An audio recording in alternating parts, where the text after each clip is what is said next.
3 ноября средний взвешенный курс таджикского сомони к доллару США составил 10,21 сомони к $1. Курс сомони к рублю составил 0,16 сомони за 1 рубль. Курс сомони к евро составил 10 сомони за 1 евро. Средние курсы продажи наличной иностранной валюты в кредитных организациях Таджикистана составляет 1 доллар США от 10,2145 до 10,10 сомони, 1 евро от 10,75 до 10 сомони, 1 российский рубль от 0,1630 до 0,1648 сомони. Мировые цены на нефть в четверг утром умеренно опускаются, поскольку инвесторы оценивают с чуть большей вероятностью будущую глобальную рецессию и снижение спроса на сырье. Цена на нефть марки Brent составила $96.79 за баррель, марки ВТИ $89.49 за баррель. Стоимость золота в четверг утром снижается, об этом свидетельствуют данные торгов. Инвесторы отыгрывают итоги заседания Федеральной резервной системы США и составляет $1639.80 за тройскую унцию. В Таджикистане подорожал сжиженный газ, и уже он повлиял на цены частного пассажирского и грузового транспорта. Сейчас в стране литр сжиженного газа стоит от 7 до 8 сомони в зависимости от регионов, а 4 дня назад можно было заправиться от 6 сомони 20 дирхамов до 6,5 сомони за литр. Цена 1 литра сжиженного газа в Бахтаре и Кулябе на сегодня составила 8 сомони. В Худжанде по состоянию на 1 ноября на заправочных станциях 1 литр сжиженного газа реализуется по цене в 6 сомони 30 дирхамов до 6,5 сомони. 2 дня назад стоимость голубого топлива здесь была от 6 сомони до 6 сомони 10 дирхамов. Поэтому стоимость поездки из региона в Душанбе выросла примерно на 10-15%. Например, за поездку из Душанбе в Пинджикен частные таксисты уже берут 170 сомони вместо прежних 150 сомони, в Турсунзаде 30 сомони вместо 25 сомони. При этом цены на проезд на междугородных маршрутных такси и автобусах пока не повысились, ездят по старым ценам. Водители говорят, что наблюдается не только подорожание, но и нехватка топлива. Во многих заправках висит надпись «Газа нет». За последние 3 дня на заправках в Бахтаре продажа сжиженного газа вообще прекращена. В каждом районе Хатонской области и районах республиканского подчинения только на одной заправке есть газ, и его реализуют в ограниченном объеме. Например, в некоторых районах продают не более 20 литров каждому водителю, чтобы газа хватало на всех, кто стоит в очереди.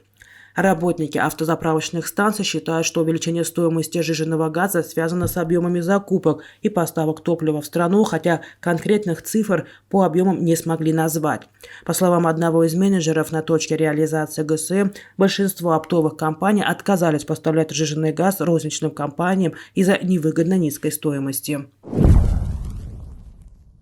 По оперативным данным Министерства финансов Республики, общий объем госбюджета за январь-сентябрь этого года составил 24 миллиарда 311 миллионов сомони, что на 3,2% больше от уточненного плана.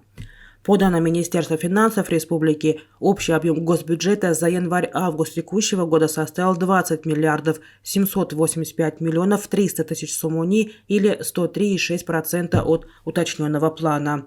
Таким образом, доходная часть госбюджета выполнена на 3,6%.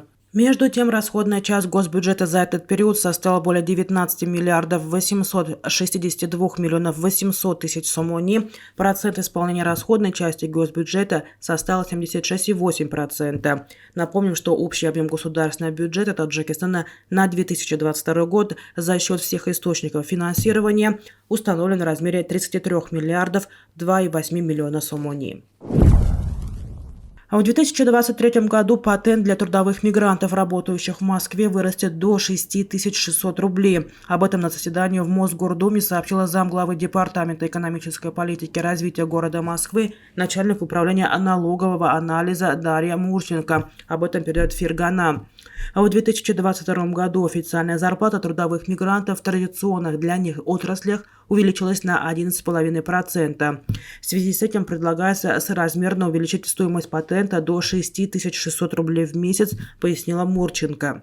В текущем году московский патент обходится иностранцу в 5900 рублей в месяц. Мурченко отметила, что увеличение стоимости патента будет способствовать выравниванию налоговой нагрузки на мигрантов с налоговой нагрузкой для россиян. Плата за патент полностью поступает в бюджет Москвы. Повышение стоимости позволит увеличить доход столицы Российской Федерации на 3 миллиарда рублей.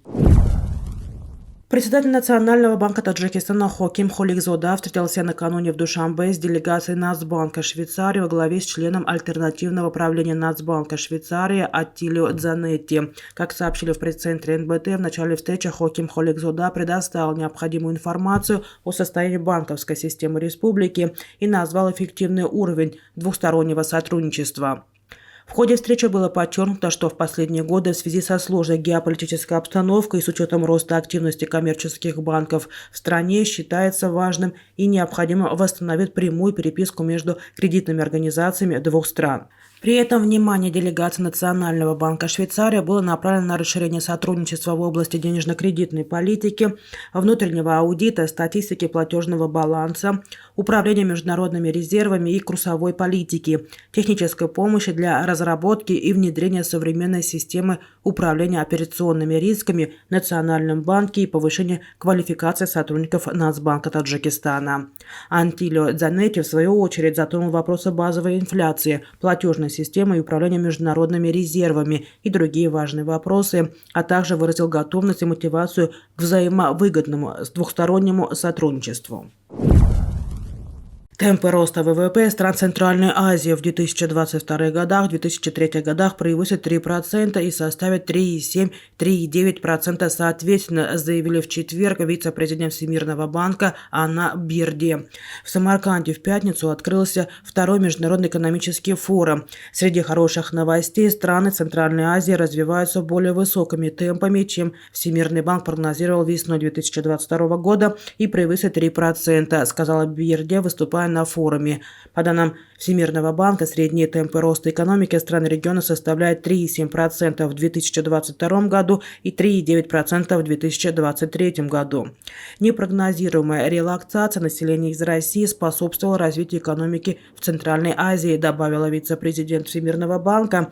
Также, по ее словам, на краткосрочные экономические прогнозы банка влияют высокие цены на сырьевые и продовольственные товары и вероятное замедление роста экономики в Китае и в ЕС.